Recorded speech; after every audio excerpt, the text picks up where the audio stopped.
Welcome to H4G Games. We are back again with our dearly departed friend John. Oh, John. And our good friend John. Hey, John. Hey, John. Welcome. Hey. Welcome. It's still good to have John here. Exactly. It really is. So in case you are wondering, John is here, and he's there, and he's in your hearts. He's with all of us. He's with all of us. So we're going to be doing a 3-pack of games today. We are going to be starting with Bond 007, The Duel. Thankfully, the Blockbuster sticker covers just enough of his face to keep you from realizing it's a Timothy Dalton game. Boo, boo. Oh, look at that. Nothing says James Bond like Timothy Dalton over a tequila sunrise back. Programmed by the Soviet Union. So that was like a cross between Timothy Dalton and like Michael Jackson. That's true. Like, didn't it look kind of like a cross between like Moonwalker and Yeah, that's it. Yeah, We've combined Moonwalker and Moonraker, really. Yeah, exactly. Yeah, precisely. Game type. Let's take a look at that. So I'm assuming that's difficulty: normal, hard, and manic. We're gonna go ahead and just start right off with Manic. Because, Okay, let's do it. So, the first level is a bad guy's boat. What bad guy's boat? Well, they haven't bothered to tell us that. But it's a bad guy. He has a very big boat. John, you're ruining the shot. We also have a lot of dogs here today. One dog specifically has John's soul reincarnated into him. He'll make appearances randomly throughout the episode, I promise. That's right. Alright, so as we see, very easily killed.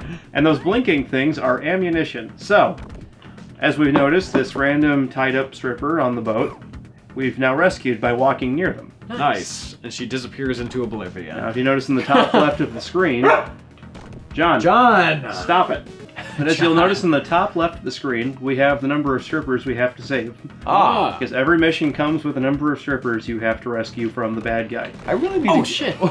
You just get shot in the head. You get... I like the physics of him being thrown. Yeah, I agree. Like, he just gets, like... I mean, it's like actually being shot, but with, like, a very high-powered gun. Yeah, apparently... Ow. Apparently, every random Barney Fife-alike here on the boat has an artillery piece. Yeah. When I was watching different reviews of this game before coming in today, I really noticed that the game loves the color orange. It's true. yeah. It's the orangest game in recorded history. It is the last property to have Dalton as Bond. It came out after his movies, but before GoldenEye. Presumably, he was still like under license, possibly, which is the reason why. Because it came out in 1992, and he was just like mostly like an 1980s Bond. The difficulty up, apparently the biggest difference is that the guards notice you instantly Yeah. and kill you. Oh, uh-oh. Oh. This hasn't gone well, so now, swimming. You're not water soluble.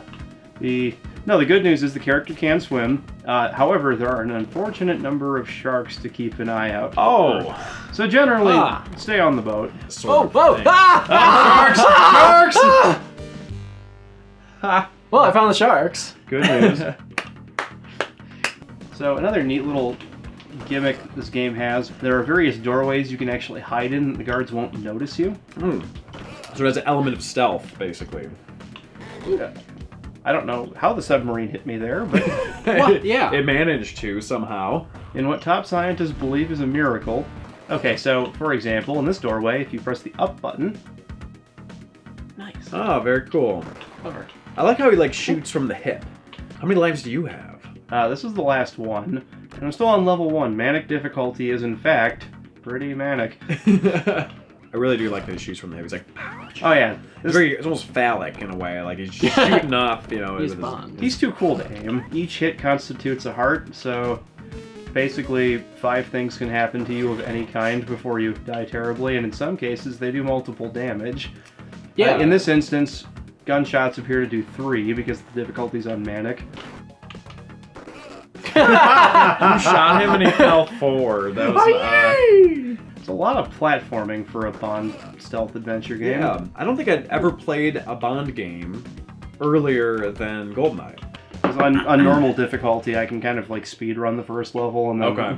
Yeah. So you're a pro at the at first level. The first Like by the 3rd level, I don't have the attention span to reliably beat it. One thing to note about the random strippers you're supposed to save is the game gives you the number of them, but it makes no particular mention of where they are. Yeah. Which is fine, on this level at least, because it's very linear. As you'll see on the second level, it's significantly less linear. Even this level isn't that linear. I mean, it's still like... Yeah, I mean, like, and you only go left to right, but you can also have multiple paths up to down. Yeah, and the game won't actually let you complete the level until you find all of them. Oh. And now, jump off to avoid plummeting to my death. That actually comes up later in this level, which is kind of a neat thing. It's optional. So it does kind of continue that multi-pathed feel because there are multiple ways to finish the first level, and it actually impacts the way the second level starts. Oh, really? Okay. It's kind of clever. It's almost as if, like, Bond was combined with, like, a Metroid sort of feel, but without the upgrades. Yeah, very much has that sort of platformer shooter duality going on. Yeah. Front flip. Also, yes, every time Bond jumps while running forward, he flips. He's very acrobatic spy, I guess. Now, tell us in the comments if you've ever watched a Timothy Dalton Bond where he flips. Bimbo obliterated. Yeah, they actually have a little animation for reloading, which happens every 7 shots. I thought that was kind of a clever little inclusion. Yeah. So now, we found the bomb. I guess we're going to blow it up now. So you have to blow this place. Okay, so you want to blow this place up. You're Yeah. not defusing it. You are the terrorist in this situation. Yeah, we're totally wrecking the guy's boat because he's a jerk or something. I don't know. I like how he already Oh, had there's the Jaws. Because it's an Jet- ugly jet- orange boat, that's why. Yeah, you know, it's committed crimes against humanity and fashion. Crimes against aesthetics. Okay, so now we've got Jaws here. Yeah, and the thing is, the game makes no mention of the fact that Jaws doesn't die. So now, oh, and I did not grab it in time. There was a jetpack and a submarine. You can use either. Okay. So one of the things about this game is that it has like resurrected enemies from previous Bond titles. I wonder if that's why it's called the Duel, because it's like you're always going up against these bosses that are like the main bad guys from previous titles, even like going further back than Dalton's period as James Bond. Yeah. Do we want the submarine or the jetpack? Let's do Jetpack. Jetpack. Yeah.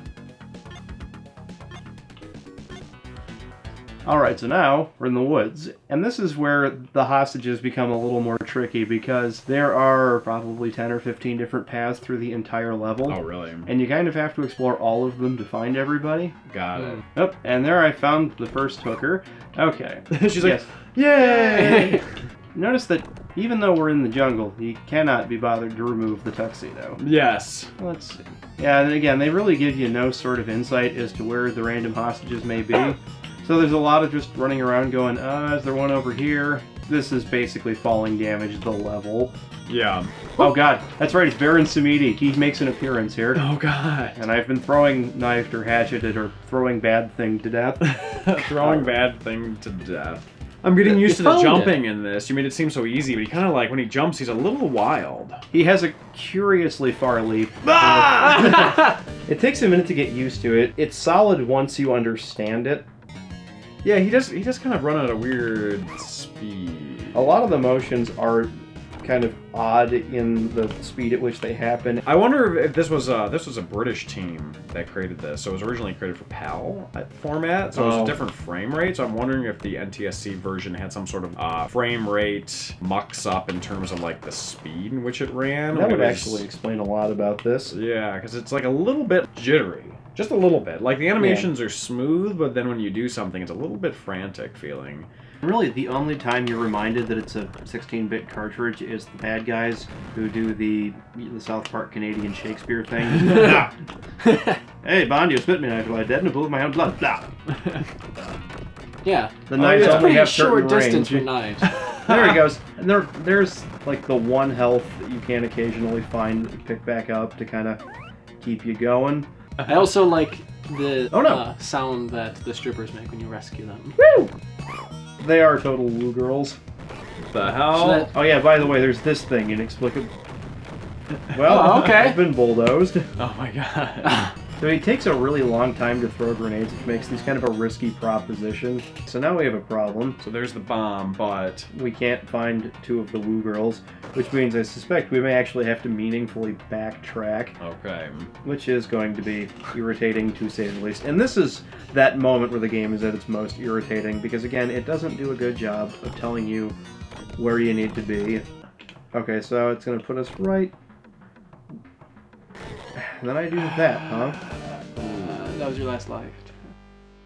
So what would you give it a 1 out of 10? On the whole, I'd give it a good solid 7.5. It's, by and large, very well pieced together with a couple of glaring faults, admittedly, in the color balance, occasional lurchy kind of jumping and other similar animations, and again, the absence of the briefing. Yeah.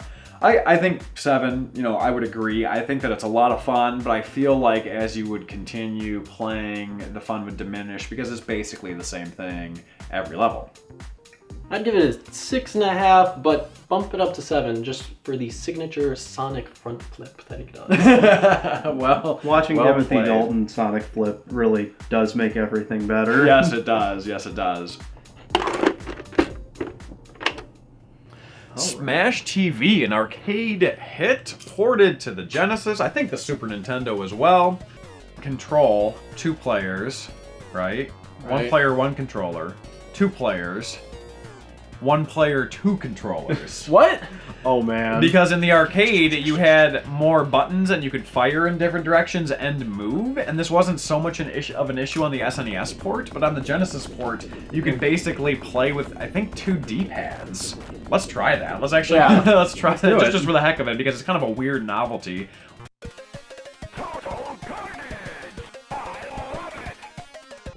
99.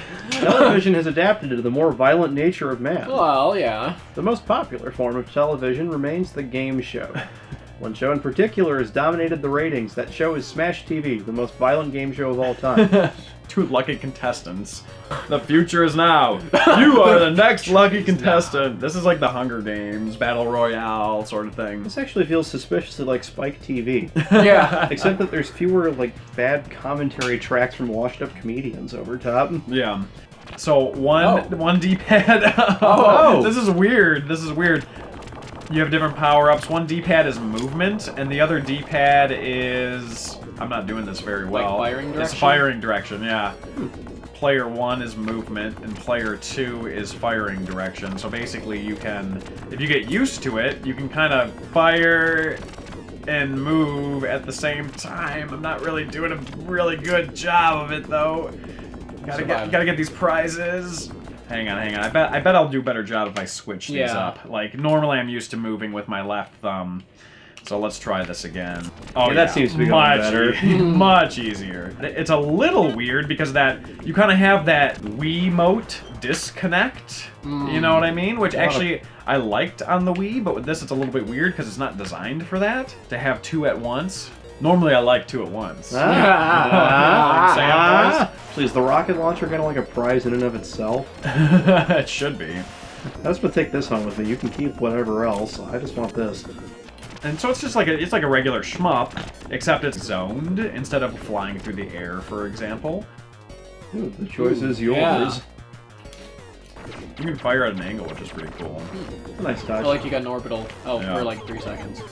All right, so let's go ahead and do 2-player. Let's take a look at the options as well. So what are the controls like here? Significantly less intuitive. I think you can press C and lock the controls. Yeah. Oh, yeah. I got a thing. I got a thing. You've got the golden swastikas. It's also cool because there's multiple paths in this game. As you know, I didn't run into these in my run through.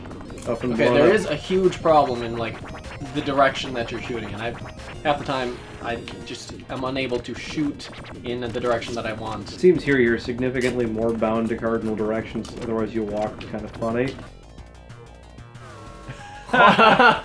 I love his very mannish women. Yeah. Like very roided up, hormonally imbalanced women.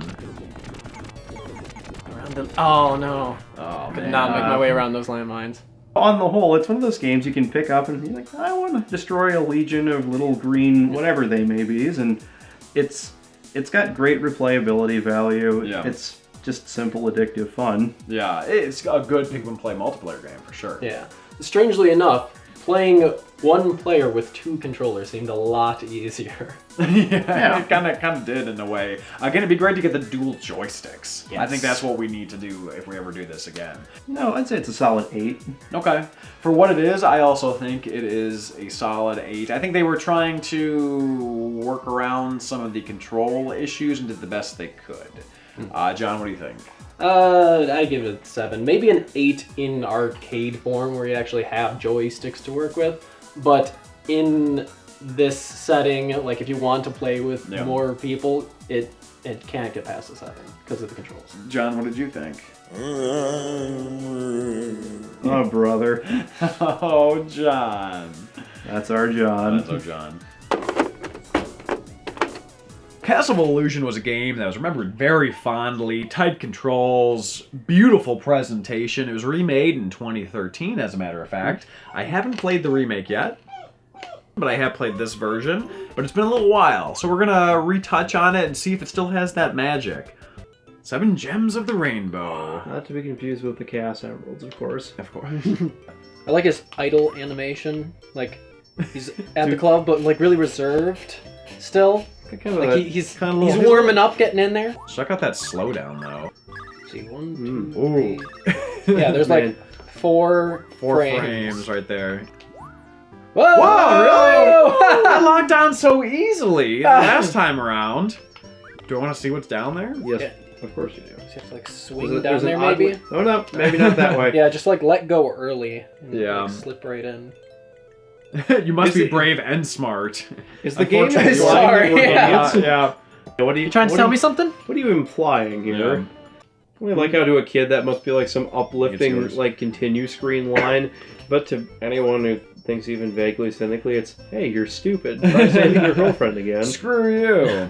You do have to get used to, like, a lot of these Disney games back then had a little bit floatier jumps than, like, a Mario, for example. That was very, like, you're up, you're down, and if you run with momentum, you have, well, momentum as you jump and move, right? Whereas this, it's just kind of like everything kind of floats, and there's, like, an ebb and flow to his jumping and moving. It's And, kind like, of gravity light. it is very, you know, nice, non-digital sounding music for the Genesis. It's got, you know, very nearly an honest woodwind feel to it, which Yeah. is kind of nice. Nice, whatever that was. Oh, you got an extra life. Ah. Because it says tries. That's cool. That's an extra life. That's what that little. Oh, God! What is this? That was totally unexpected. There's just no sign of warning that this is coming. Like, oh, by the way, here's an apple to totally wreck you. The nice thing here is that the basic platformer mechanics are very well put together, and everything seems to work nicely. At no point do I think that this isn't fun, which is really, I guess, why so many people think back on it so well, and I guess probably why they remade it. That's not to say it isn't challenging still. Yeah.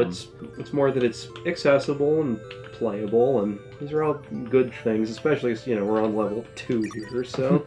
So here's the platforming at its finest, exactly what you're supposed to be doing, and very nice. Ah, look at all Tons these of things. points. Dem ducats. What am I supposed to do? Supposed to beat the Dead. boss. John. Oh, yeah! Chaos Emerald! Deforestation and a Chaos Emerald. Mm. Man, Let's It's check it very- out. There's a door in the background. Oh yeah, that's clever. that is cool. That's one of the things I think this game does really well, is that it does whimsical without getting too up its own arse about it. Yeah. Some of those jumps you don't feel like you're gonna make. Yeah. And that's Ah. the plane. It's always the 0. A lot of my time on side-scrolling, you know, platformers generally was spent playing the Sonic titles. Mhm. So I'm used to you can basically run as fast as you want, more or less without penalty. In this game, you are punished severely for that philosophy. Yeah. Well, it's not like you can run fast anyway. Yeah, I guess No. that's true. You can't even jump fast. I mean, everything kind of happens on this leisurely pace. It's very befitting a well-made Disney piece. Yeah, and you mentioned there's that giant door in the background. You could imagine this being your childhood bedroom. Yeah. Yeah. Gives the old imagination a place to run to. Oh, that's the key! Hey! And a slide! Diamonds. Bonus! Oh no! Gimme! I want them ducats. Give me them ducats. Pow, pow, pow. You can just imagine as like a kid thinking that was so cool.